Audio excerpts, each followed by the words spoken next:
and I'm still gonna strip tomorrow because I love that shit, bitch. I love lying to niggas. I love shaking my ass for money. I'm on that line. That ace. I need all my scammer niggas. Bring that cash out. Took her out of filers cause her pussy pop. I'm running like Nike, we got it on lock. I love that shit, bitch. So, what the fuck is up with you bitches? I'm sorry. What are we doing? What? What's going on? How's everybody? Hey. I'm good. I'm hungover. Mm-hmm. Of course. I was saying, like, I was talking to my sister earlier today, and I was like, I could literally never live in Miami because if I did, I would probably die of like alcohol poisoning or something. Do you think so? I think you feel like that because you visit here. Yeah. Like when you visit here, you come here and you party and you do that. But when you live here, you do that for like the beginning and then never again. Right. Okay. You definitely get tired of it. That's what I think. Maybe, but you do like to go out and party and I shit. do. Like that That is is a like, problem. could you do that in Chicago? I don't really go out in Chicago. Okay, then you wouldn't probably do it here then. Yeah. I really do not go out. I used to go out a lot in Chicago, but I kind of stopped because like the clubs are whack out there, to be honest. So like the club scene is whack. The strip club is even whacker. Right. So besides it's that like, one hood ass spot. yeah, but they closed it down. What? Yeah, there could like that city. It's called Harvey, Illinois. That's where all those strip clubs are at. They closed them down. Like they removed their liquor license and everything. They could not serve liquor. Like after like the new mayor is like, I think they got a new mayor or something happened and they got really strict and they like closed down both the strip clubs because they were like, it's too many problems because people get shot there. Right, that's like, what I was gonna say. If like a bunch of shit was happening there, and then you know, like Chicago, like there's a lot of shit. Yeah, so Interesting. It's no longer existing. So it kind of sucks because I was talking to a dancer who used to like dancing there. And now they all went to this different strip club called Oceans, which is a really, really nice strip club. But they have like terrible promotion. Like no one would know about it. But the club is beautiful. Like it has a pool and all kinds of stuff in it. Oh, wow. And they're Like all... they be like stripping in the pool? Yeah, like you can pay a dancer like $30 and she'll get like butt ass naked in the pool. What? And then like people make it rain like in there. It's next to the airport. So a lot of like travelers go there and stuff like that. Yeah. But it kind of sucks because it has like no type of, they just have no good promotion. It's such a pretty club. I'm like, yeah, like that club would make so much money. The girls are really pretty in there too. Ooh. So it's like, I don't know why. It's like every time I go, it's empty. Like it's like nobody there. But I feel like that club is more like like a big spender comes in. You know what I'm saying? Yeah. Instead of like a whole bunch of people going. Right. But she's working there now, and that's gonna be like the main. That's All-Star Weekend this weekend. It's gonna be like the main strip club where everybody is gonna be at. Yes. So hopefully they make some money, but with this how the Super Bowl shit went, I highly doubt strippers are gonna be making money. Horrible. Like, was it horrible for you as well? It was. I mean, so I'm trying not to sell pussy no more, as I have already stated. I was thinking about like whether or not I wanted to like talk about this or how I wanted to like frame this and shit, but so I don't sell pussy anymore. mm-hmm. Officially? Yes, I do link up to shoot content for money. Mm-hmm. So if you are someone who is willing to sign a model release, I will fuck you on camera for money. right. Which I thought of that idea a while ago. It's not like I thought of the idea, but I thought of doing it that way a while ago. But my reservation was none of these niggas are going to sign a fucking contract. Like, I was like, why would a basketball player, why would a football player? Right. But they are. They love They're doing it. being sluts for the camera. Yeah. Okay? Athletes in particular. I have a story, but you can finish. No, I mean, So do they do it just like with no face type thing? So the thing is, the premise of us linking is to shoot content. Right. Whether or not we shoot content and whether or not the content is used is not really relevant as long as it is signed and said that the purpose of money exchange is for the purpose of shooting content. I understand. So, do we be shooting content? Yes. Yes. And I'm going to leave it at that. That Super Bowl weekend wasn't. Oh, right. Okay, sorry. So what was I saying? Right. So anyway, so I'm trying not to like, so, okay. So, right. So I'm not selling pussy no more, boom, boom, boom. But the whole thing is that process actually does require more like of a rapport. Right. Like it's more difficult to just be like meet a random dude and be like, hey, sign this contract that says this and you don't even fucking know me. Right. So, and I'm also not like baiting niggas. I'm not, what I think I talked about this. One of the things I like about not selling pussy no more is that I'm taking a lot less time to fucking bait, which is nice for me because I can focus on other shit. So if I would have put a bunch of lines out there for the fucking Super Bowl, I think I would have had more fish, and then I would have had maybe one or two who would have took the bait for signing the contract and shit, but I literally did not do that work at all. So I didn't link up with anybody. I went and got on a yacht, and then it was cold as fuck, and then I went home. It was like 50 degrees. It was weird. And then it rained. It was raining, right? And so like, you know, whatever. But I was gonna say, so do you want to tell your story first because mine is like unrelated to this. So I was just saying that athletes love being sluts on cameras. They do. Like anytime I tell an athlete that I have an OnlyFans, he's like, "Yo, you want to record?" I want to be on it. What? Like I went to DC last month and I linked up with a football player, an NFL player out there, and the moment he found out that I did porn, he was like, I want to be, and it's so funny because they all think that they're porn stars, and it's like low key like mediocre, but but whatever. Like I'm still gonna sell this like fucking content, and so like he was real into it, like filming in like certain positions and stuff like that, like trying to get certain angles, and I'm like, it's just so funny seeing how they're so ready to be slutted out, and it's so funny to me on because camera. like number one. Majority of the time when I link up with athletes, I link up, like, I go to their homes. Right. So I'm like, what if, like, it gets leaked and, like, there's people in see your your fucking couch room. Yeah. area? Literally in your house. Like, in your private home. Probably where your family and lives. a lot of them are, like, have girlfriends And or children. baby mamas. Correct. Oh, no. Like, Go ahead, say it. Please go ahead, say it. The story? Okay. Basically, he's fucking garbage. So the day that I went, like, I don't know, he found me on Twitter or whatever. So he messaged me and he's like, I want to see you when you come to DC or whatever. And I'm like, cool, this is my rate or whatever like that. And he was like, bet or whatever. So I didn't really do research on him. Like, I asked for a comment, do you know who he is or whatever, just to see if he was safe to see or anything like that. But there was really nothing. His Instagram is very, like, he doesn't really post much. So I didn't even know that he had kids or anything. Like, you would never know that. Right. So he calls me, like, that Friday. We're linking up that Friday. And he's like, yeah, you can just stay with me and then I'll drop you off in the morning because I got to pick up my baby from the hospital.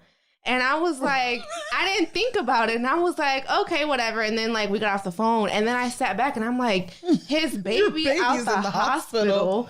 So I go on. So either your baby is sick, right, or your baby was just born. So I go on his Twitter page, and of course, he just had a fucking child. What the fuck? I'm in my head, I'm like, this is gross. Like, your baby mama is in the hospital, like, fresh. Bleeding. Like, Yeah, like, uterus split open. Yeah. Like, probably had to get a C-section or something. Right. And you're inviting bitches to sleep over. And you, At the house. you thought this is the best time to buy some pussy. Like, that was your thought. Not like, let me go be with the mother of my children. We just had a get fucking some coochie real quick. child. Like, you know, I would think that in that moment, it would be a moment that you're, like, bonding with the person that you just had a baby. Skin to skin contact with the baby. Yeah. You know. He Like, said, with the I'm baby, about to not buy even some pussy. Yeah, not even like of course for the lady I feel terrible for her sitting there, but like for the baby. Yeah, like, that's your kid. for the baby. He said it's time to buy some coochie. So anyways, he gets me an special. Uber and he didn't just like buy, like we didn't just fuck, like he was lit. Like we had tequila, he's rolling up fat ass blunts, we're doing all kinds of shit. Like I'm twerking at one point, I'm so fucking drunk, I'm twerking, we're filming content in his home. Niggas are really trash. He has 2 kids. His fucking like daughter's playhouse is like Right I'm in the getting corner. back shots, Right. on, like, and then your daughter's Looking toilet like like Polly Pocket. It's just very wild to me how like just men in general. I feel like No shit. I feel like they just, I don't know if it's I've been thinking about this. Like, is it possible for a man to actually like love women the way women love men? Because women are so willing and ready to do so much, to be loyal to men and all this stuff. And men, like, they like, what does that say about you as a person that you don't even respect like the mother of your children or your children? You don't respect your family, like none of that. And this has happened to me so many times where like I'll go over like an athlete's home and he has kids, or we're fucking in this bed where him and his wife sleep or his girlfriend sleep. Like I feel like that's just the level of disrespect that they do, that they go to, and they don't think about it, or they're like they don't care at all. Yeah, it's whoa. I feel like, yeah, I want to go to the question that you asked, which was, do you think that men can love women the way that women love men? First of all, that's like a heavy ass question. Fact. And because I started like playing shit in my head. Correct. Like, but it also is like really not an unrealistic thing to ask, I feel like. And the first thing that I thought of when you asked that was like that there is like, okay, so there are like systems in place that there is incentive for and benefit for women to love men. Mm-hmm. Right. But that doesn't work the other way around. There really is, men really don't. I mean, so like, I think that there are studies that have been done that say that like men live longer if they're married and whatever, but men can survive and be socially accepted and celebrated and financially stable and blah, blah, blah, blah, blah without women. Right. There actually is no like survival need, systemic need or whatever. That's like the first thing I thought of. It's like part of, I feel like women's love, and I don't even know if it would really be considered like love, to be honest, but like I feel like part of women's love for men is like the socialized understanding that we need them. Right. Even if we don't, but like our stability, our social status and capital and all of that shit is like dependent on the man. Yeah, it has a lot to do with our proximity to fucking men. So I feel like that plays into it. And that's like a really heavy question that I feel like I want to like reflect on and unpack in multiple fucking ways, because I feel that. I feel like it's not possible. I don't think so. Like I feel like men can like they I feel like of course they care about those women, of course, like they like that's your baby mom. Like why would you not care about the mother of your children or whatever, or your girlfriend? Like I would hope that they do have some type of feelings for them, but the fact that they can do those type of things that they know would be so hurtful, like I can't imagine doing something that would hurt like anyone that I love. Yeah. And so the fact that they do it and they do it so willingly, and then they're so risky when they do it. Right. Like not only did you did you pay me and we had sex? That's number one. But you also let me record in your home. Like that's a big risk. That's not just some little big fucking risk. Little shit, you know? And I decided to not even sell the content because I was like, bad. Yeah, because I'm like, he ain't feel bad. He doesn't give a fuck, you know, he doesn't care. But to me, it's kind of like, I'm gonna be real. Like I kind of feel gross of the fact that I was even a part of that situation. I know that I'm a sex worker and this is my job, right? Like this is what I do. So I can't have feelings about shit like this, because like no, like then I would have no job, because majority of people who I see are like married and shit like that, or have girlfriends. But it just kind of sucks sometimes, like thinking like I'm unintentionally in a way like harming women, and I don't want to do that. So it's just, I don't know, it's so weird. Yeah. I was just gonna say, backtrack though, but I feel like a lot of men confuse and it's not just men, but we confuse love for providing. Yeah. And we think that just because I'm providing these things for you, that means that I'm showing you that I love you. And that's not the case most of the time. And so especially these athletes and these people with these higher power standard, whatever, they provide a lot. They provide an entire lifestyle for this family to live, to do whatever, and they think that like, why are you not happy? I bought you a house and a car, and your babies is fed, and you fed, you got clothes, you got a Gucci bag. So like, I love you. Like, what do you mean that this is like this $1,000 bag shows you that I love you? This $3,000 bag, you know, whatever shows you that I love you. And like, and a lot of girls or women do in the beginning maybe, you know, accepted as that, and that's what their relationship was built off from the whole beginning. And now you got 6 whole kids from this nigga, and he's not at the hospital with your fucking when your baby is born. Right. Well, like it I don't know if you guys saw it, but it just came out that like the baby got some girl pregnant that's not his baby mama. Oh, and, yeah, I saw that. And like she was like super hurt, but I don't know, like at the same time I kind of like look at those women like, how do y'all not like, why would you ever think that a man like that would be faithful to you? Like, I don't understand how anybody could get with the athlete or like a celebrity and actually think they would be faithful. Yeah. I also want to say that I feel like a part of this is that women are socialized to have empathy and be nurturing and caring and all this bullshit, and men are not.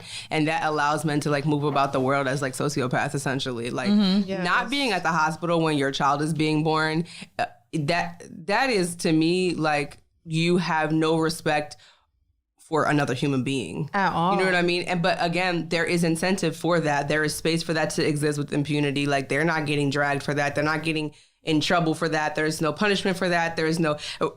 In fact, I feel like when men are disrespectful to women, there's a lot of celebration of that. So I feel like there's like, I just wanted to put that out there too, that I feel like women's love and caring and unconditional this and that, it's like that's a socialized piece. We're celebrated for that. We're made fun of and punished if we don't do that. And then the opposite for men. And then I think on that with the fucking the baby shit, I literally just saw that and so essentially what I thought of was that when I saw the interview with the baby mom, the first baby mom, she said something along the lines of like, you know, we're not together, but like that's my dude, or like that's my nigga, or like whatever. And also she said something along the lines of like, well, we weren't together, but when I got pregnant, we were together. Right. And it just made me think of like when you, that it made me think of so many things. But yeah, like when you're like, yeah, I don't even know where to start, because it's like a part of it is like, I think, and we've talked about this in past shows where it's like, we create these kind of narratives and stories with the niggas that we deal with that have not been explicitly said, and then we believe in them because we're fucking dummies. And again, there's like a socialized piece and whatever, but just to be reductive, like we'd be stupid, right? And it's like, no, but that wasn't said, and there was no boundaries around it, and there wasn't a discussion about like, now I have a child with you. Are you still nutting in other people? What should I expect? What's the behavior there? And are we non-monogamous, or are you cheating, or what's happening? Like her expectation was just like, well, when I got pregnant, we together, and that's not my man, but that's my nigga. Like, okay, but sis, no, right? And then even and with that piece, that makes him, even though probably what the fuck he's telling this girl is probably that he loves her and she's the only one, or whatever the fuck, you know. And then now when you say that, it makes me think about, he looks good in the end of the day. Like now he looks good, like, because like you said, that the first baby mom explicitly said like, we weren't together, blah blah blah, like, so we know that, so he wasn't cheating on you, and that's why he said, I saw like what the tweet that I saw was, the baby confirms he was not cheating, also confirms he has a baby on the way. And it sounds like, I feel like everybody's like gut reaction to that is like, damn, niggas is trash. But to be honest, if we're going off the word that what we've been talking about here is how, and honestly, and I just want to say like side note from this, don't let me forget what I was about to say, but when I re-listened to the second episode when we were talking about like women essentially creating narratives and like having our imagination and being dumb, I felt like it was like a lot of, it felt somewhat like internalized misogyny, because I felt like I was like calling women stupid, and a lot of times it's not our fault, but I want to be able to say that like we contribute in a way, and I want us to not feel like we're powerless.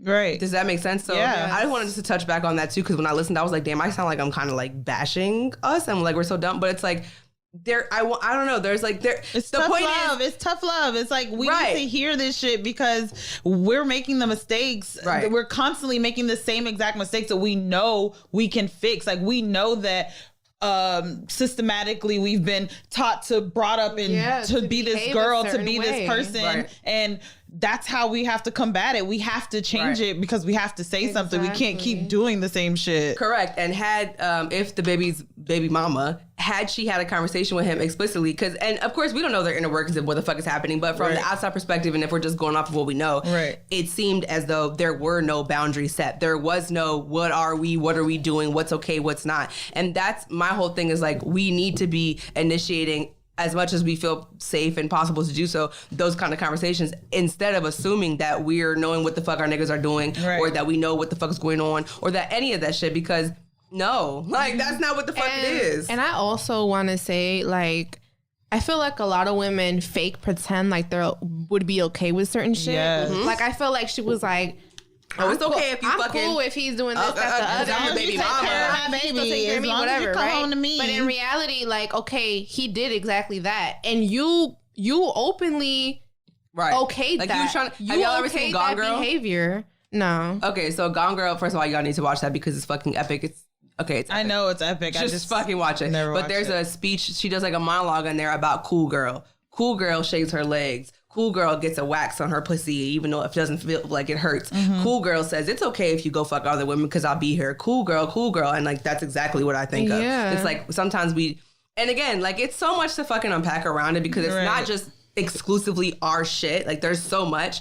However, I want to remind us that we're not powerless and we do have some role in what we can do. And it's like, in that moment, if you're not cool with your man, like, going to fuck up doesn't mean that he's not going to, but that needs to be said. It needs to be like, I don't know. And I don't know. It's so much. Because I feel like so many women will like just like agree with certain shit just because they want to keep a man. They want to keep him. They don't want to scare him away. And so she's probably like, oh, he's a celebrity. He has hella women coming to him now, and he's fine as fuck. So fuck it, whatever. Like, I'm gonna be cool with it. And then when it happened, you literally like outed him, which is not right. Also, like, that shit was like really fucked up. You should have handled it a different situation. Also, like, when shit like that happens, like, I don't know. It's so weird when I see, like, especially like celebrity like couples, like with what's that for Antonio Brown? Yeah. And his baby mama, like that shit when he's like calling her a broke bitch and this, that, the other. To me, it's like, yo, like, this is your family. Like, you have children with this person. That's not no longer like somebody that you can just cut off and whatever. Like, you're gonna have to deal with this person for the rest of your life. You and literally now that shit is forever. You say that shit, you like, tweet that shit, you post a video, like, that shit is forever. Like, so your kids can see this. That was my main thing. The lack of like not thinking about how this will affect their kids. Like, I can't imagine like going online and then seeing my dad calling my mom a broke ass bum bitch or something like that on Twitter. Like, the level of disrespect that is not only to like your partner, but also the kids in the situation. Like, y'all don't think about how that affects a child. And the kids are so important because all the things that we're talking about and wanting to make a change and how we want our, you know, adults to be, it starts from them learning when they're kids and the shit that they see when they're fucking kids. And so like the kids are so important for them to have that nurturing and that, you know, that role model or whatever the fuck, like the things that we all want, the change that we want to see really does start with the kids. You gotta take care of that shit. I'm fucking crying at his fucking hashtag no white women. No white women. But then he's dating a white Latina, which first is of all, he married he's with a white woman, so it's like, shut the fuck up. You already know us. It's the funniest shit to me because I commented and I was like, she's white. Like, it was a picture of like him and the girl. Spanish, but yeah, it was him and the girl, whatever. And he was like, no white women 2020 or whatever. And I'm like, she's white. And everybody was like, no, she's not. She's I forgot what the fuck she was. I don't even know white from right. But they kept saying like she was, I don't know if she was Mexican or I don't know what the fuck Dominican. Yeah, they were saying shit like that. And I'm like, you understand that nationality and race are two completely different things, right? They don't. They are not. I'm like, you can be Mexican and still be white. You can be Puerto Rican and still be white. You can be Dominican and still be white. That does not mean anything. And be black, like, and or vice versa. Like, you can be Mexican and be black. You can be like, you know, all of those things. Somebody was like, well, what about Asians? I'm like, isn't that a race? Like, what do you mean? I'm like, go back to school. Like, literally Google this shit. Like, it's 2020. Nobody should be walking around not knowing the difference between race, advantage of Google while it's free. That's what and ethnicity. Right. Take advantage of Google while it's free, because bitch, they could take that shit away from us at any fucking moment. They always go, she's Mexican, sweetheart. That doesn't mean anything. Like, you understand that doesn't mean anything. All right, let me ask y'all something, because I feel like, so this conversation to me also, I think, goes to like, what is love and like what is that even? Because like you had said that from a man's perspective, part of that, or even from in general perspective, is like providing financially. is love. So I kind of want to know, I guess, and I want to think about this too, like what is love actually? I don't, I really wish I could remember. There's a book that I was reading that I never finished called All About Love by Bell Hooks. It's a really good book. And that's actually where I got the whole providing thing from, is that we don't have a definition for love. Like there is no definition for love. And that's what makes it so difficult when navigating through love and finding out how to properly love. And what essentially the book ended up saying is that no one on this planet knows how to properly love, and that's why our cycle of bad love is continuous, because we have no clue. None of us have no clue how to define love. Everyone says, some people say it's a feeling, or you hear when it happens you'll know, right? And but which, no, what the fuck does that mean? Like what the fuck does that mean? And I don't know. I don't think I just don't know. I don't know. I don't know either. Has there been a time where you have felt love the most, or like what you would like? If you had to pick out of all the moments of your life and be like, I think that's what love is there a thing for that? No, not that I could like directly relate it to. Not that I guess if I thought about it, maybe, but not immediately coming to you. No, I mean, the only thing I think of is like when people talk about like your love languages, there's these different things that make you feel love, affirmed, right? And when I've looked into those things, the things for me is like I like compliments. I like to hear good things, like reassurance. Not necessarily reassurance, but yeah, I guess so. Just like I like positive. Yeah. Okay. Yeah. I like to receive gifts. That is something that makes me feel love, and not just like I want expensive gifts. Of course, it's just like thoughtful gifts. Of course, I also want expensive gifts. Get the Gucci. Yeah. What the compliments were words of affirmation. That's what I like. And then receiving gifts, and then those are like my two. I like you to feed my ego. That's what makes me feel the most love. And like, if you are aware of that in my relationship, and that's what you're doing for me, and that's what you're providing for me, then I think that's love. I don't know. I just feel like you have to be aware of what your person's definition of love is in order to properly contribute to their love. Compliment that. Yeah. What about you? I don't know. I have no idea. Like, number one, I guess like when I think about love, I think about like my siblings and like my mom. Like, I feel like those people are the people that I felt love with the most. Like, I guess cause like with them, like I'm the most comfortable. I feel like I'm the most myself. You know what I'm saying? Like I can be myself 100% and they're not gonna like care or like judge me or anything like that. So I feel like that to me is important. So like love for you is a reflection of your ability to be like authentic. Yes. That's good. Because I feel like even with my dad, I don't feel like I'm ever authentic with him. Right. I love him. Yeah. Because he's my dad and he's done so much, but I feel like he's the type of person like, oh, I provided for you, so that's my way. He's never been affectionate. Right. He's never been the type of person like to come up and tell me I love you or call me I love you. Yeah. So he's that person like, I did this. I gave you a home. I did this. So that's my version of love. I used to think that receiving gifts was my love language. And then now that I'm a sex worker and I get gifts and shit, I don't give a fuck. Right. It's like, it's just so, I don't know. Like, I guess the intention is cute, but maybe it's because I don't care about these people. Like when I get stuff from them, like it's like whatever. But I've never experienced like love out, like a romantic like love. I've never experienced that. I don't even date. The last time I had a boyfriend was when I was like 18. Yeah. So, and ever since then, and I thought I loved him, but really that shit was not love. Like that shit was fucking traumatic as fuck. Right. So I really wouldn't even know like what, like even how to navigate a relationship. Like I would not know. Right. So I don't know. I don't know what the fuck it would be. I've been thinking about this a lot lately based on like some shit that I've been experiencing, and I think that I'm currently in a situation where for the first time, like ever in my life, out even including like family, that I am growing in love, am loving and being loved.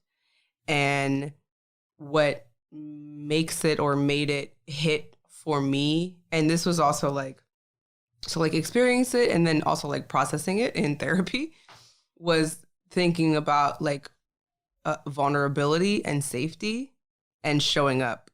Those were like the three things that like I was like, I've never experienced that. And so the vulnerability piece is like, even with like my mom or like close family and friends, and there are very few people who I feel like on both sides that like I have experienced really being fucking vulnerable, like showing shit and being like, this could be a fucking risk, but I'm gonna take it because I know if it fails, I'm still safe, kind of a thing. So there's like that piece of it, which is fucking scary as fuck, right? Because it's like, who the fuck wants to do that? And also there's not many opportunities to do that, no matter if it's family or romantic or otherwise. It's like, that's so fucking scary. So I'm like currently exploring that, and it's more so because the person that I'm dealing with is doing it with me, not so much I'm doing it with them because I'm still shook, but like they're being extremely vulnerable with me, and I'm like, wow, okay. So there's that. And then I think the other thing I said was showing up. So like in the case of fucking up, in the case of harm being done, there being like, how can I be accountable? Right. How can I fix it? How can we talk about it? And then also like the reverse too. So when I fuck up, because like that's important too, is like, I feel like that's a whole other conversation for another day, is like women are like, I honestly feel like women have a hard time being accountable for the harm that we do. And we don't have enough conversations about like the shit that we do and how we can use being women as like a benefit to like do harmful shit. Right. So there's also like this piece of like, so when they fuck up, it's like, how can I show up? And then I also have space and encouragement. Like when I fuck up, like, how can I want to be accountable too. Like, I'm sorry, let me show you my shit, you know? And then like the last thing is like, I have never in my life felt like viscerally safe in my body. Like, I don't know if y'all can recall a time where you feel like in your body, in your soul, in your bones, in your everything, like I'm safe here. Like this is, at minimum, it's a baseline for me. I'm not nervous. I'm not stressed. I'm not traumatized. I'm not anxious. I'm not whatever. It's like I'm at least minimum at baseline. But even better, I feel safe. I feel affirmed. I feel seen. I feel like I have never fucking experienced that in my fucking life until now. And so I'm considering that a piece of like, that's what I think love looks like for me. And it is like very overwhelming. And scary and vulnerable too, because it's like you don't want to fucking lose that, right? So it's like humbling in a way because it's like navigating that. So you're just like, I want to protect it, and also like, will I be okay if I don't have it anymore? Right? You know what I mean? But because it's like I'm fucking damn near 30, and how is it that I have never felt like? And do y'all know what I mean by like safe in your body? Like, you know what I mean? Like, I don't know how to explain it, and I probably should have a better like language for it as a therapist, I guess. But like, you know, I feel like you can pinpoint when you're anxious. You can pinpoint when you feel traumatized. You can pinpoint when you feel stressed. Like in your body, you can pinpoint when you feel jealous. You can pinpoint when you feel rage. But can you like pinpoint when you feel safe? Can you pinpoint when you're just at baseline? And that's a question that I ask like people who I do therapy with, but it's like most of us cannot, or we have very few times we can recall that thing. And even as just so for me, I don't have that at all. Or maybe I do like with my grandfather, like here and there, right? That would be like the only other time I can like think of. So, yeah. That's a lot. It is a lot. It is a lot. I mean, congrats though. Like that you've like, it's a, I feel like we've all experienced heartbreak, right? And like, and I feel like because we've experienced heartbreak, we feel that we've experienced love in our heartbreak, right? And to open up to the space that you're feeling like that you're in is really vulnerable, because I feel like that's where like hella overwhelming. Because that's where like true heartbreak can happen, and you have to be able to open up yourself to that to actually like you said, you have to know if you can be okay without it, and to feel that feeling, especially for the first time ever in your life. It's so scary to think of losing that, and I think that's when we get that possessive ownership type of feeling for our relationships, and that's which to me is not love. No, in my opinion. It's not love. And it's not. Sad that we have been conditioned to think that it is. Like possessiveness is love, No, like you don't own anybody. Exactly. And I think that if you can find a way to get into that space without crossing over into the possessive space, because I think that's a thin line. It really is, because I feel like when we think about losing a person, you know, we want to do all the things that we can possibly do to keep it. And so keeping it sometimes seems like I have to keep you on a leash, or I have to, you know what I mean? You can't go too far because I just might lose you because somebody else might be better, or because, you know, I'm not enough, or whatever the case is. And so bitch. It's like, how am I deserving of this amazingness? And then you fuck up for just thinking that, you know, that you weren't even deserving of what you're getting. And so I'll say that, like, so with all of that said, I also have had an immediate experience with like with jealousy involved in that. So like, because this is a romantic situation, and we're not monogamous, and I don't want to be monogamous, and neither do they. And so also, you know, being told like, this is another woman that I care about, and this is da-da-da-da. And like, so I am practicing that. And I think and I actually wrote about it for a past thought-provoking thirst trap, about jealousy specifically, and like how I experienced it viscerally, like how it feels in my body when I'm jealous. Like I feel like I'm going to rip my skin off when I feel jealousy. Like, it is one of my absolute least favorite fucking emotions to experience. I have no tolerance for jealousy. When I get jealous, I feel like it literally consumes Period. me. Like, from your toes to the top of your head, and it's going to explode out of your shit. And I try to find healthy ways to cope with it, because like when I experience it, I feel like it's a very bad time for me, because I will do things that I know I should not do. Right. Like, and so just when I experience it, it's just terrible. I hate it so much. It's the worst. It's literally, I like, and anytime I look back at like the shit that I do because I was jealous, I'm like, girl, what the fuck was that? That was not you.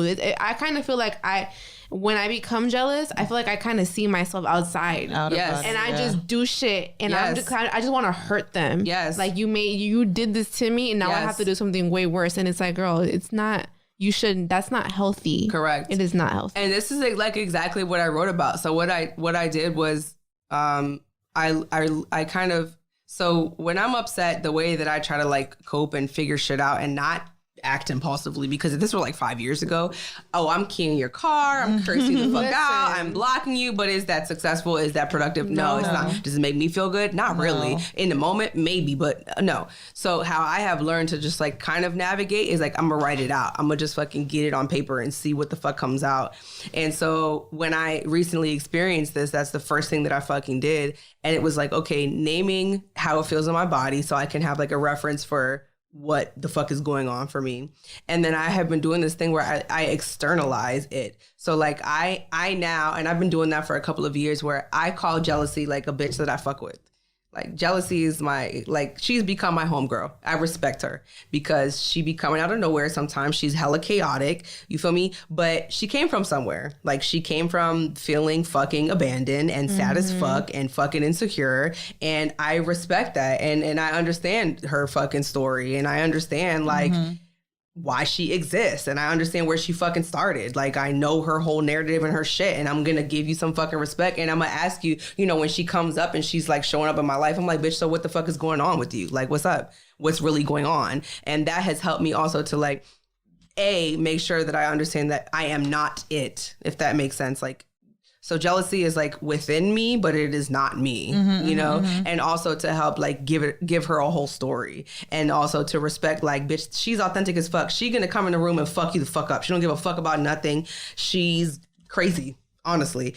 So I respect that. So I'm going to listen when she talks, because if I avoid it and try to press it down, she's going to explode and take over the whole fucking shit. And I will key your car, and I will. So like, what I wrote about essentially was like, okay, this is how I feel, jealousy in my body. And also like, bitch, what the fuck is going on for you? And when I listen to jealousy, it is really hurtful as shit that has almost nothing to do with what's immediately happening. Right. It's like, so when my lover is saying like, oh, I have another woman that I care about, it's like, okay. But it's also like, when this happened in middle school, when this happened in high school, when my dad did this, when and it's like, bitch, I understand why you're so fucking mad, because you have this whole history of shit that you're fucking navigating. And I'm like, bitch, okay, I get it. So I don't know. I feel like I think part of it is like, for me, figuring out how to cope is like understanding how I experience shit in my body and giving space for it to just exist and letting it take over me, but in a way that's like not destroying me, I guess, because previously it's like I'm avoiding it and then it takes over me because I don't let it, or I don't want it to, or I'm like, you know what I mean? Like I'm repressing it. But this is like, what's coming out of you? Let me write about it. Let me give you a whole platform to just do your fucking thing, bitch, so I can hear what the fuck you're saying. But the point is that love is fucking scary. Yes. Agreed. That kind of reminds me of my Just the Tip. Yeah. Let's get into the fucking Just the Tips. Here you go. What you're speaking on, Holy, is fully what my Just the Tip question was. It's about how to possibly open up your relationship. Wow. Yeah. And it's actually something that I am working on. I'm reworking on because I feel like I talked about this maybe in one of the previous podcasts about how when I first went into my relationship, I was expecting it to be an open relationship and I got cheated on still. And so we have talked and we think that it's something that we're ready to go back into trying again. And the reason why I really picked the question is because I wanted to hear you all's more side of it, because I really don't know how to go about it properly. What I have realized is what's really important. There's like a few like really important things. And communication is one of the like most important things to me. Boundaries is a really important thing in that, like setting your boundaries and also knowing your partner's boundaries. That's like very important. And just honesty in all of that, honesty with how you feel, honesty with how your partner may feel, and really trying to take all of that in.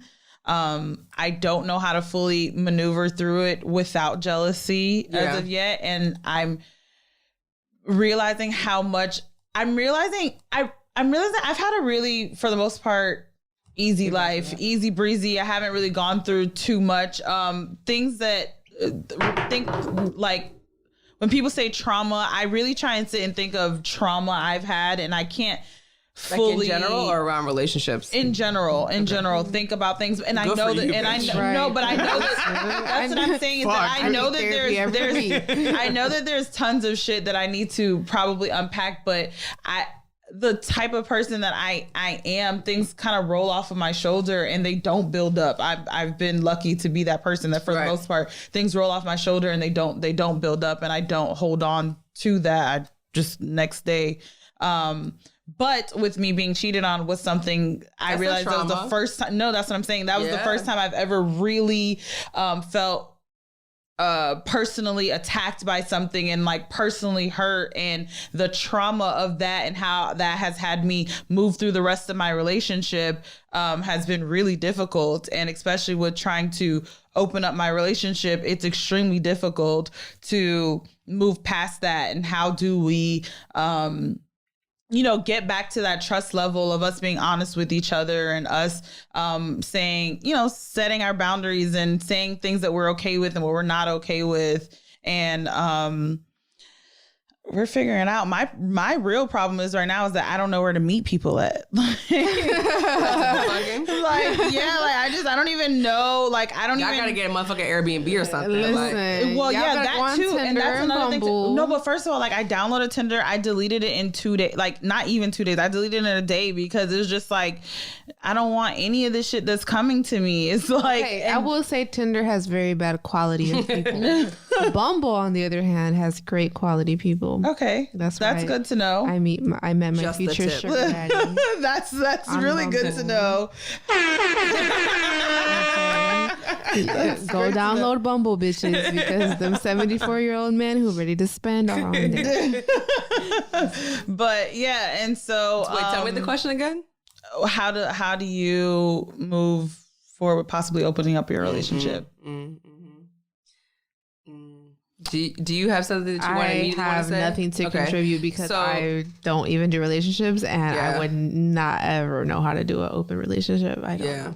I feel like I'm just like personally, like, I say that I would, okay, in my mind, if and when I get into a relationship, I would want it to be an open relationship Yeah.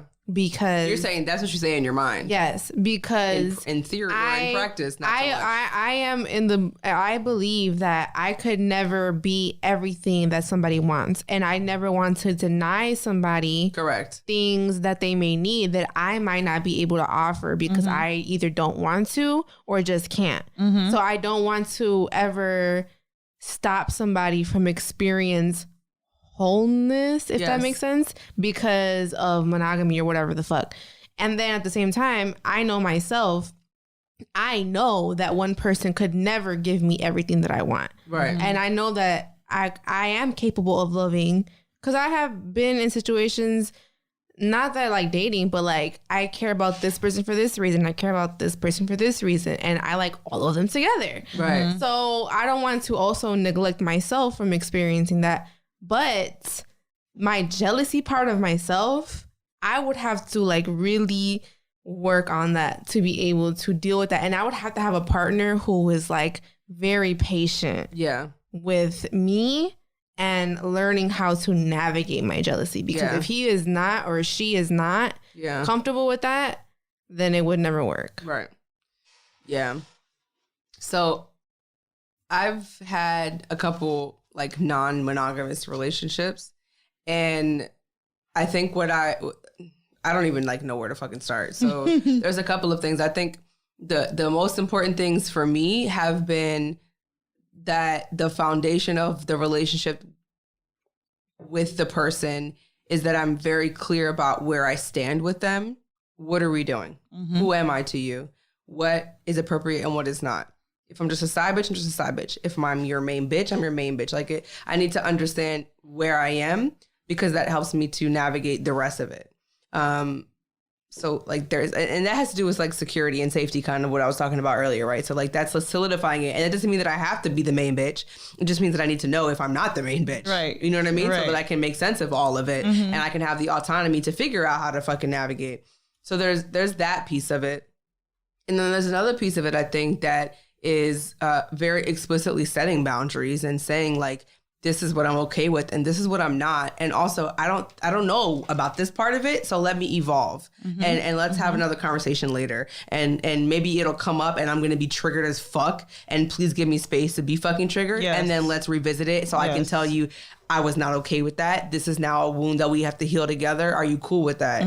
You know what I mean? So like there's that piece of it too, which is like, you know, and one of the things that I'm learning now in the past couple of years when I've been trying to have like really healthy relationships for real is that they take a massive amount of fucking work. It is much easier for me to scream and yell and get beat up, you know, and get smacked the fuck up because I'm used to that. Like my relationships have been, I'm going to get beat the fuck up type of shit and I'm going to scream at you. It's easier for that versus Working talk through about shit. it. Let's set boundaries. Like that's hella fucking work. Yeah. But the point is there is super fucking payoff, right? But so just like keeping that in mind too. It's like it's constant conversation. And this is not like a one time, oh, we're gonna set boundaries and that's the boundaries. No, it's like we're gonna set boundaries today and maybe they're gonna fucking change tomorrow and we need to leave space for it changing tomorrow. Yes. So there's that too. Yes. I also think that there's a piece of it which is like you have to have a massive amount of grace and empathy for your partner, because I have to. So we were talking about possessiveness earlier, I think, and again, as women, I feel like we don't have this conversation. Men have the conversation, or men are supposed to have the conversation about possessiveness. We don't really. We have to move out of that shit. Mm-hmm. When my partner, regardless of what they are, but just as women, when my partner tells me, this is the person that I'm dating, this is the person that I care for, this is the person that I'm fucking, you have to be like, because you are another human that I care about, I'm happy for you. Or because you're another person that I care about, I'm scared. Right. Or because you're another person that I fucking care about, I'm jealous. Like, right. You have to like have kind of that amount of grace that exists to be able to like do that. And that also like requires really good communication. I feel like there's like so many things. There are so many things. I feel like there's also like I think for me, like I want to love the people that my partner loves. So like if there's another person in their life, I want to love them.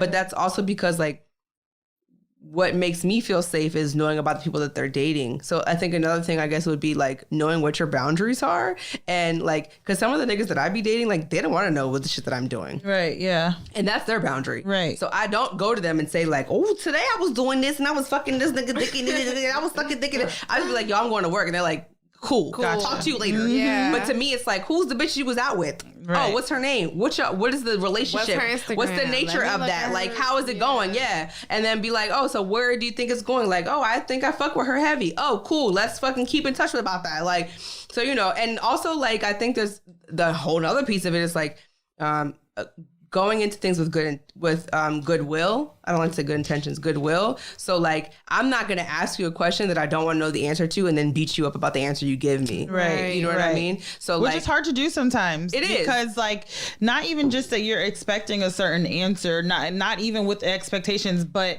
like, I may genuinely not like your answer. Unfortunately, I may genuinely not like your answer. And we have to be able to respectfully communicate with each other that I don't like your answer. You know what I mean? But and also, I'm not finna ask shit that I know I don't want to hear the answer to. Right. I'm not finna sit there and be like, so this other bitch that you fucking with, is her pussy better than mine? Yeah, right. Because if he say yeah, right. I would be hella mad. But bitch, I asked. Right. And he was honest. You feel me? So it's like, I go into shit with good fucking will. Like, and I also, and this is, again, rely on your, like, partner for real, but, like, I also go into it thinking or expecting that my partner is going to approach me with goodwill. So they're not going to be malicious. They're not going to give me information. Like, I literally, the whole jealousy conversation we just had was literally prompted by one of my partners saying to me, hey, I have really good news. And I'm like, yo, what's up? I'm so excited for you. And he's like, I'm going out of town. I'm going to visit this really beautiful place with another woman. And I'm like, why the fuck would that be good news to me? Right. That ain't good news to me. Yeah. But he was approaching that with goodwill. He was not approaching that with malice. And so I had to have grace here with myself and then grace with him. Like, he wasn't trying to ruffle my feathers. He was trying to be, he was excited. Right. He's excited about the shit that he's doing. About to be on an island. You feel me? Being Like, honest with you. And he's being honest with you and telling you the truth of what's happening. And was I honest? Like, damn, this shit is ruffling some shit in me. Right. Also, like, give me a little time. You know what I mean? Yeah. So it's like, there's like that whole piece of it too is like good fucking will. It's like, and again, that most of us don't honestly have partners who, a lot of us have partners who are malicious and are vengeful and are whatever. I feel like it took me a long ass time to be able to meet people who it's like, we're really approaching each other with like, I don't want to hurt you. I'm so scared to fucking hurt you. Sorry, but that just takes me back to the, when you express to your partner though, like if you ask a question on goodwill, you know, and you ask a question and you get an answer that you do not like the answer to, and you express that to your partner, that's also a part on your partner's part to be receptive to accepting that she may not like, they may not like my answer, Correct. you know? And so that's a whole nother part into it too, because it's a lot of grace involved in a lot of this. right, on both sides. And I think that what I love so much about like non-monogamous relationships is that it really does require all this boundary setting and communication, blah, blah, blah. And monogamous relationships don't even include in that shit, don't. even though they need it. Right. Because the whole thing is They like, don't even talk about shit. correct. Right. When this conversation first came up, how they gave it to me, bitch, I'm not excited for you. Right. And it's going to be a sore spot. Yeah. This is now a wound that we're going to have to fucking tend to. That's the reality. You're going to have to be fucking accountable for that, even if that wasn't your intention. So Yes. your whole Right. intention was, I'm excited. And Right. okay, but that hurt me. Right. So now, Exactly. so it's like, and I feel like for every relationship, the whole point is like, you got to be ready to do fucking work. Right. And also, like, if you are not someone who leans towards non-monogamy, don't even fucking do that. I literally listened to people speak recently and kind of talking about non-monogamy. And one of the things I took away from it was one of the people speaking basically said there's hella fish in the sea, right? Mm-hmm. And the point is, if you are non-monogamous and you meet somebody who is monogamous and it's like, oh, we like each other and so whatever. If they're not the same shit as you, don't fucking try it. It's not gonna work. It's not going to fucking work. Mm-hmm. So if you are the person in the situation who is like, but I want it to be just you. Right. I want you to meet all my needs. It's not going to work. And it's okay that it doesn't work. It's not a personal attack on you. Doesn't mean that you're not good enough. Right. Rah, rah, rah. It's just, it's not going to fucking work. Because the whole point is, like you said earlier, I'm going to get my needs met by multiple people because I'm not anticipating that one person can do that. That other person who is monogamous is going to be like, oh, one person can be money. It's not going to fucking work. Yeah. So like, I feel like whoever you are in a situation, like also realizing, don't be something that you're not. Right. Because if you're like, oh, I'm not really non-monogamous, but I'm going to try it because of such and such and such. I want to make this work. That ain't going to motherfucking work. Nope. Yeah. Nope. There's like so much more that I feel like we could talk about that for fucking hours. I agree. So I 1000% just want to say agree. that, but for the sake of time, that's the whole episode. Okay, so my just a tip question is, well, it's not even really a question, but it's like top 3 tips for ass eating. Go ahead, ass eating queen. Ass eating. Toot it up. I mean, booty is so yummy. Booty is so... Oh, where do I even start? I ate some ass recently, and like, I think what I took away from it is that the positions matter, and niggas' ability to do what I want them to do also matters. You gotta be flexible. Because like, if you're not like, if you're gonna be like all the toxic masculinity shit was like, oh, I don't want to put my legs back, I don't want to get on all fours, I'm not even gonna be able to get in your shit. Like, I can't even like get in your shit. Like, I'm trying to like eat ass like from the front, and like, okay, so I was like sucking dick, right? And it's like, then you go down to the balls, then you like lift the balls up and go to the gooch, right? And then it's like, right? So, and then I'm like kind of pushing his like thighs back a little bit, like, but it's like, I can't really get it from the front. And that's because I have a short ass tongue. If I want to like really get in your shit, I honestly need you to bend over, put your ass up, and let me spread it so I can really put my face in there. Right. But niggas That's feel how I uncomfortable. like to get it too. Hello. I also like it for other reasons because like it just looks good and sexy to me, but whatever. So, exactly. Wow, I'm just so distracted. So tips for ass eating. All right. So my tips are, A, check in with whoever's ass you finna eat before you eat it. Don't just be eating ass. Because also, if you eat nigga ass, they'll punch you in the face, and that's not safe for you. So exactly, I'm gonna just say that. So check in first, and I'll just like also just like for consensual, whatever. Check in, like, do you like that cleanliness, shit? Okay. Exactly. Hello. Because you know what? In my dumb ass, I just be eating ass on the fly.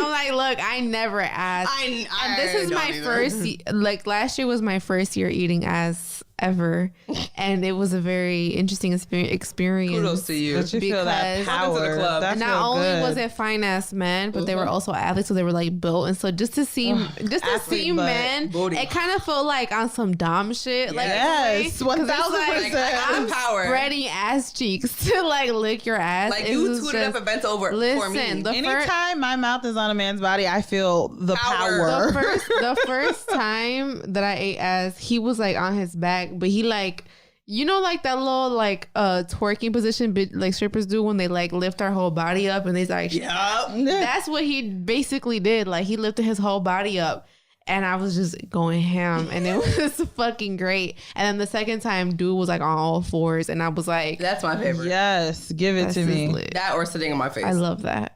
Yeah, so I feel like checking in with somebody first, and this is like regardless of gender, right? Like, are you okay with this? Would you like this? And then I also think because it's like a very specific activity, even though like I feel like queer people have been eating ass for mad long, and it's like whatever. But you feel me? Like, but I also think it's important to talk about like the context in which you're eating ass. So like, okay, we've checked in about eating ass, but maybe you're not okay with me eating your ass from on all fours.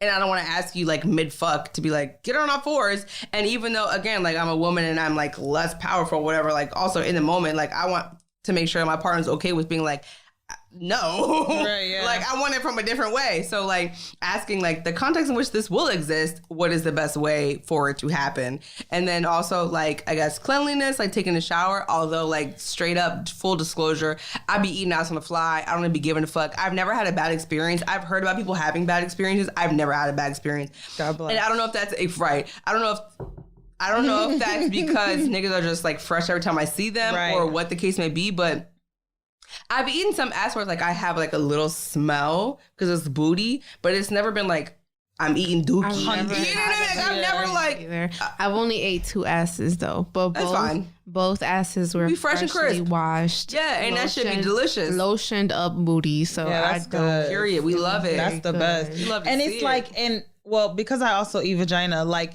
eating ass for me is less messy, like because like. I don't know. Like, I just feel like I could really like fuck you. Like, I can fuck your ass up because like eating pussy there's a lot that comes with eating pussy. And there's just a lot. And ass is just, I don't know. It's just it's just clean and crisp. Yes. It's like a clear palate.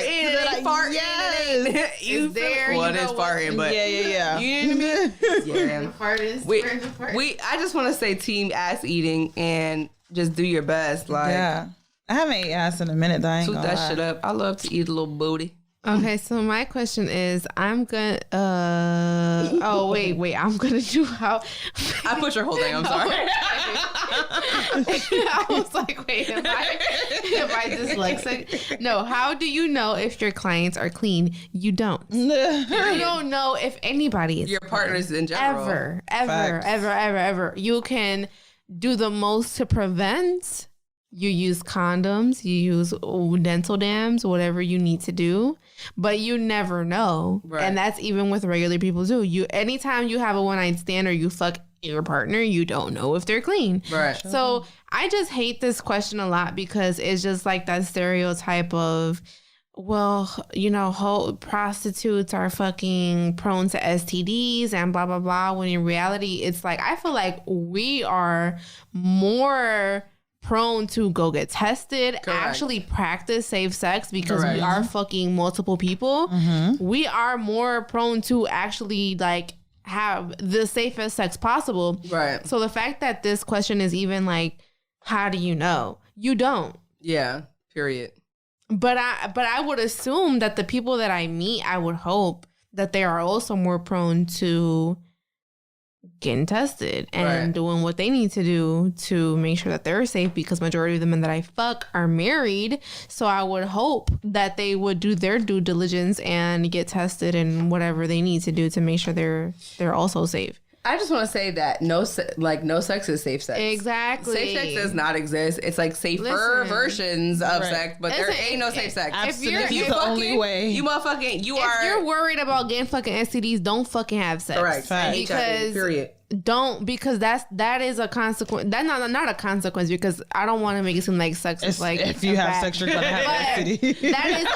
That is a what's that movie that they did that Mean shit? Girls. Yes. He's like, you will get gonorrhea and die. Right? No, you're not going to die. But okay, so I'm about to be real open right now. Yes, let's be open. I had my first STD ever. Yeah. Last month. Yeah. And it was such a wild ass experience for me because I've never had a STD ever. Facts. And so I got fucking chlamydia, and I was like, I did not know how to process that shit, but know that it's okay. Like, it's okay. Like, it's fine. It happens. Last month too. It happens. This is a thing that happens if you have sex. It's a fucking risk, quote unquote risk, whatever. Like, get that shit taken care of. Do what you can do. If you have something that is not, if you have HIV or whatever, like, do what you can do to, I guess, I don't know. Make it safer. Right. Make it safer. Safe as possible. Right. Like, and it's also, not the end of the world. It's not the end of the world. HIV who are undetectable. I feel like people make it seem like STDs are like STDs and HIV is like the worst. You're gonna die tomorrow. But it's like, it's really not. And No, it's not. not. 2020. And I'm sure that, like, in my opinion, I feel like everybody in their life is going to it. I don't know. Of course. I don't know if you guys have, and I'm not gonna ask you guys because that's your business. But I feel like I know plenty of people who have had STDs. Absolutely. And shit like that. So it's like, it's not that like fucking weird to it's like super get common. one. It's just taboo. It's Right. super common. But it's people just make a taboo it seem like it's like the worst thing ever. And it's like, and it's happened to so many bitch, people. a little chlamydia don't stop nothing. A little chlamydia. Let me say this. So I've been fucking antibacterial. Hello. Okay. I've been fucking for what? So I'm damn near 30 and I've been fucking since I was like 12. Well, how many years is that? I don't even know. A lot. And I have literally never in my life got a fucking STD until this past summer. I got gonorrhea. And based on what the fucking sex ed and movies and Fucking Google. Google is your best friend. Fall off. Google's your best about friend to and your worst die. enemy, bitch. My coochie is going to pus green and will fall off. Right. and I Because will gonorrhea die. is like, Feel like- plus, yeah. supposedly The worst, plus comes out right? and all kinds of So shit. the whole thing is like, that is not true. Right. And this is why I feel like it's so important to talk about this shit is because we be walking around with that shit and don't even fucking know it. Right. There was nothing different about my pussy. Listen, me neither. If I would have never gotten wouldn't fucking know. talent tested, I would have never known. Would have never known. I would have never fucking known. That's crazy. And it's so Period. funny because I had told you when I first found out, I was like, yo, bitch, I have fucking chlamydia. Like, what the fuck? And I did not know what to do. I was like, should I tell the person? And they're like, bitch, I got gonorrhea this summer. Oh, did you tell the person? That was something I wanted to know too. So basically, first of all, I ain't gonna say who it is because you know what, fuck him. But he is fucking multiple people. Right. So I know he has given it to multiple people because if I have it, he does not like to use condoms. I already know you're fucking other people raw. Right. They have that shit too. So I did not tell him because I feel like if you have sex, it is your responsibility also to get tested. Yeah, like, I'm not your fucking mom. Like, you're fucking all these women, right? You're a grown-ass man. You can also get tested yourself. So I did not tell him.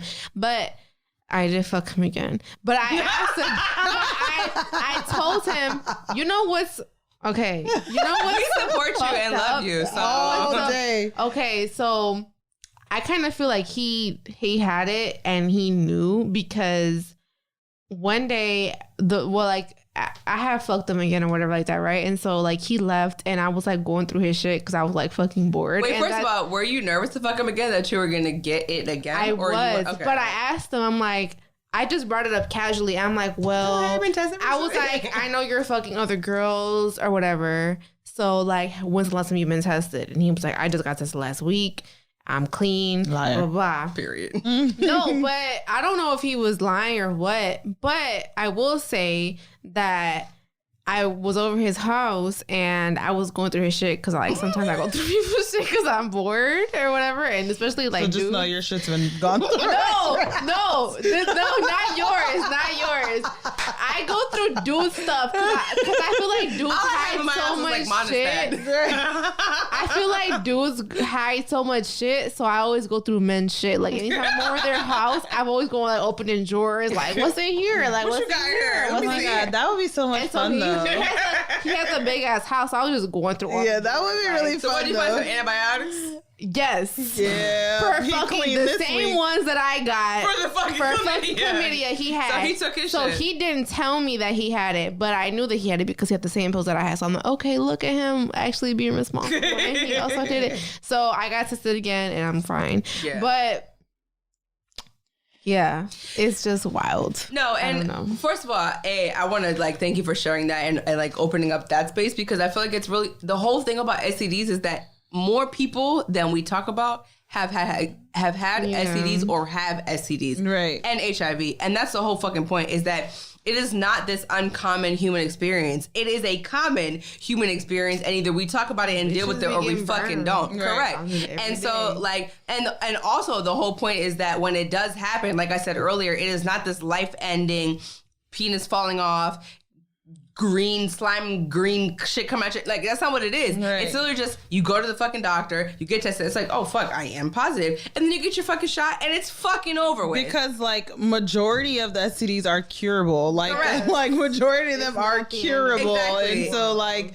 you really just need to go get your medicine and get fucking tested. Exactly. Regularly. And I just want to also say, like, so it's like, side note, for me, I'm fucking allergic to all the regular antibiotics, penicillin and all of that, like, regular shit. I'm fucking allergic to that. So there was like mad runaround for me to be able to get the treatment that I needed. Damn. To clear shit up.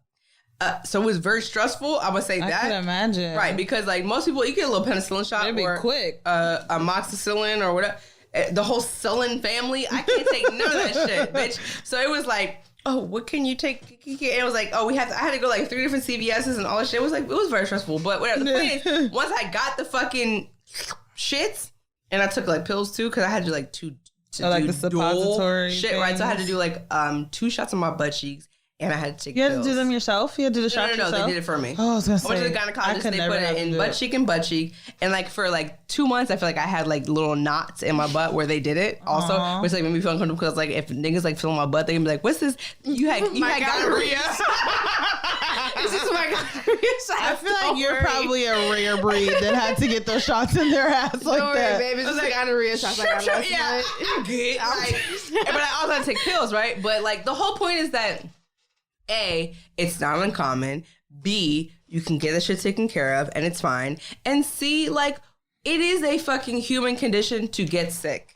Right. You get colds, you get strep throat, you get fucking pink eye, you get sick. If you are participating in human activities, you are going to get sick. If you participate in fucking sex, you are going to get sick. It's going to happen. It doesn't have to be the end of the fucking world. It's not a reflection of your morality or your worth or your whatever. And I also don't like how the person asked it was about cleanliness. And I don't like that dichotomy of clean versus dirty. I wasn't dirty when I had gonorrhea. I had a fucking virus when I had gonorrhea. I was wondering if that's what they meant. If they meant like clean, like as far as STD wise, or if they meant clean, like actually like they don't stink. Okay, if we're talking about that's a whole different topic. Well, whatever. We stink pussy gang. We will talk about that next episode. I done had a client leave whole ass shit stains on the bed, so a lot of them are not fucking. If we're talking about that type of cleaning,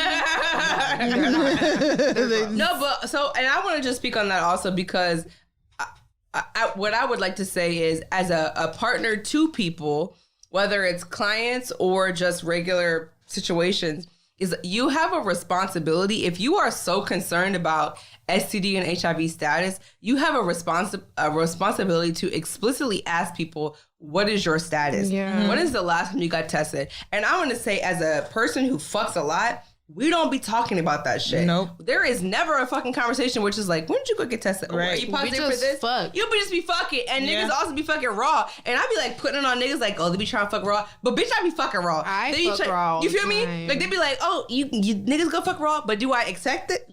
Do I accept it? Yes, I do. You feel me? Like, so I am responsible for that. I'm responsible for my own fucking body. And the whole point is, if you are not explicitly asking to your partners before or during or whatever the fuck, hello, when was the last time you got tested? What is your status? What is your fucking HIV status? Whatever. That's your responsibility. Yeah. Honestly, and I feel like I don't like the concept of like it's the person's responsibility to tell you that they are positive and rah rah rah. You don't broach that subject. I don't like that either. Yeah, no. And also, it is not safe typically for people to tell you I don't like that. Like, can you imagine if I'm pulling up in the spot and I'm like, I tell you that I have hey, something? I have gonorrhea. We can still fuck, but you just got to use a fucking condom. No. You would beat me the fuck up. Exactly. Yeah. I don't like that shit. And that's why I always hate when people like, I feel like HIV positive people should tell people, of course, that they're positive. For what? We are not as like people who don't have HIV, we're not required to tell people we don't have shit. So why the fuck should HIV people be required? To me, I don't see how people don't see how that's like a form of like kind of like discrimination. It like, is absolutely a form of marginalization. Yes, period. Like HIV is criminalized. To tell people that they're forced, and knowing that something as heavy as HIV could get them possibly killed, like if it's not safe. Like you want people to just come up and tell you that they're HIV positive, I have HIV, and you also do not create the environment Safe for space, it to be safe for them to say this shit. So if you want people to be able to say this type of shit, also do the work to make it safe for people to do this shit. If you do not participate all the time and making sure people like are safe to do this shit, you have no right to tell HIV positive people how they should navigate the world. Correct. That is not your position. And it's really disgusting to me because I always see it all the time in the sex work industry, like with porn and just in general, like HIV positive people should tell you to do this. No, they should not have to. Honestly, I say don't tell people nothing. Like that's not your responsibility. No, it's not. You're not requiring nobody else to do that shit. You want them to do that shit. Okay, but like, what if the person, like, what if I feel like my responsibility, if I'm planning on having sex with you, is to ask? Like we even said, like, when's the last time you've been tested? Or blah, blah, blah. So then at that point, it's your responsibility now 100%. To tell me the truth. But the thing is, it's different when somebody asks you when's the last time you've been tested, you kind of create that in a way that safe space in a way, because that's not a regular. You don't. How many? Who the fuck is asking? Who's asking that? Right, exactly. Nobody. Like, how many times have you ever been asked about your sex? Never. I've never been asked. I've never been asked. So I would feel like if somebody were to ask me, they did me wrong without asking. If somebody were to ask me, I would assume they want me to be honest and they want to create this safe space for me, because it's not normal for people to ask that shit. Right. I haven't been single in a long time, y'all. Just haven't been single in a long time. So. You know what I'm saying? So I just feel like, yes, if they ask you, of course, be honest. But who's asking? Nobody's asking. So it's just not. I'm going to be asking, guys. And just so you know, I'm downloading Bumble. So look for me. You know what I'm saying? If you're willing to drop some coin and you're attractive, because I need both at this point. Yes. Just to I get don't me even past. care about attractive at this point. I want the oldest men. I just want to also like end with that if you are either STD positive or HIV positive, that condoms are amazing. Yes. Like, so full disclosure, and maybe I'll catch heat for this or whatever, but when I did have gonorrhea, I was still fucking. Right. No one asked me. So boom, there's that. But we use condoms. Right. Condoms worked. They didn't end up being. Me too. When I had chlamydia, I was still fucking. The person I knew that recently they had no chlamydia, so shout out whoever made condoms. for real. The person I knew, I meant to say this before. The person I knew that recently found out that they had chlamydia found out because a person called them after they found out they had chlamydia, and they did the whole call list thing. Like, oh, that's I got chlamydia. Really okay, so you had asked her, did she tell them? I wanted to speak on this a little bit. So, first of all, I be fucking so many people. I didn't even know who the fuck gave it to me. Right. I have somebody in mind who I am pretty sure, based on that's who I had unprotected sex with. Right. Process of elimination. Among other things, correct. Right. But I guess what I would like to say about this quickly is that I affirm that if you do find out that you have STDs or HIV, that it's scary to tell people. Mm-hmm. So even though so for me, for instance, right, like I'm a sex educator and I'm so sex positive and I'm this and that. That's fucking scary to be like, hey, I tested positive for fucking gonorrhea. Go get tested. So what I did was I used a fucking text message service that text messages people anonymously and says, one of your partners tested positive for an STD. Go get fucking tested. And I sent that bitch out to all of my fucking partners. How the fuck did you find that? You Google that shit? I Googled it. I literally called my mom like, bitch, I got motherfucking gonorrhea, bitch. And she's like, bitch, you fucking motherfucking bitch. She's like, what the fuck you gonna do? And I'm like, I don't know, bitch. And she's like, okay, well, bitch. And I'm like, let me Google it. And literally, my mom, I didn't send them. She sent them because I was so scared that it was gonna come back to me. Right. I was like, let's go back to my mom. They won't ever know. That's how scared I was. But like that It's speaks. scary. Yeah, it It's is. not The point easy is to tell somebody that speaks to the culture of it. That's Especially as a woman, like that's scary. That's as fuck to literally tell a like nigga. not me being Right. like, oh, I'm a I sex could educator. I could never tell the dude like, Fuck I got no. chlamydia. Yeah. I literally, one of my partners at the time was this college football player who said to me in passing in other conversations, okay, he was a college football player. I'd be fucking college football, whatever. That's a whole other conversation. I probably shouldn't be doing that, but whatever. He said to me in passing that if he ever found out that, because I wanted to fuck him raw, because fuck condom, who the fuck would? And he was like, well, you need to get full tested panel. And I was like, I got you. And then I got full, and it was fine. And whatever. Anyway, the point is, he said to me in passing, if I ever found out I got an STD from a bitch, I will kill her. Exactly. That's what he said to me. I'm not trying to die over chlamydia. And again, hello. And also it takes into their dumbass ignorance that they have no clue that an STD is not life threatening. Right. Just get your shot and go. That nigga probably think that his career gonna be over because he got fucking chlamydia. Like, chlamydia bitch. gets clear with one fucking pill. I'm not gonna die over a fucking pill, bro. Like, And so that really speaks to like the whole stigma and taboo. And so I'm glad that we're talking about this openly, because the whole point is these niggas, they don't have some shit. But the point is, right? And the point is, The Savage Life podcast. right.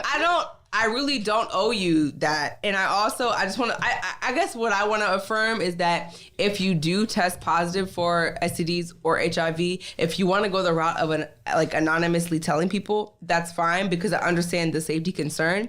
And I also understand like the judgment concern, because part of it is like, if I tell you this, you are not in the same place as me, where it's like, because if a nigga fucking told me like, bitch, I done tested positive for this, I'd be like, bitch, I'm gonna go get tested, I'm gonna figure it out, boom. I'm gonna go fuck again. Right. You know what I mean? But I understand that that's not the average situation. Right. So it's hard to talk about this shit. And I just want to affirm that, because that exists as a thing. And I wish that the horn. All right. Hello. I wish that our fucking ability to talk about this just was more fucking accepted, because then it would be less violent. Right. Yes. Period. So basically, you niggas just walking around with gonorrhea and but we're chlamydia. finna raw dog 2020. No, Period. We fucking raw, because who the fuck is using condoms? And Not find me on Bumble. Find her. Trying to get some dick. I'm gonna talk about that the next episode. My date with a 74-year-old man from Bumble. Boom. This has been another episode of the Savage Life Podcast, brought to you by Kink Media Group. You can follow me, Raquel Savage, on Twitter, Raquel_Savage. That's RAQUEL_Savage, and Instagram, Raquel Savage. You can follow me, Veronica, on Twitter at VeronicaXSantos, or Instagram, Miss.Sag2. You can follow me on Instagram solely at LexiLex, LEXYL3X.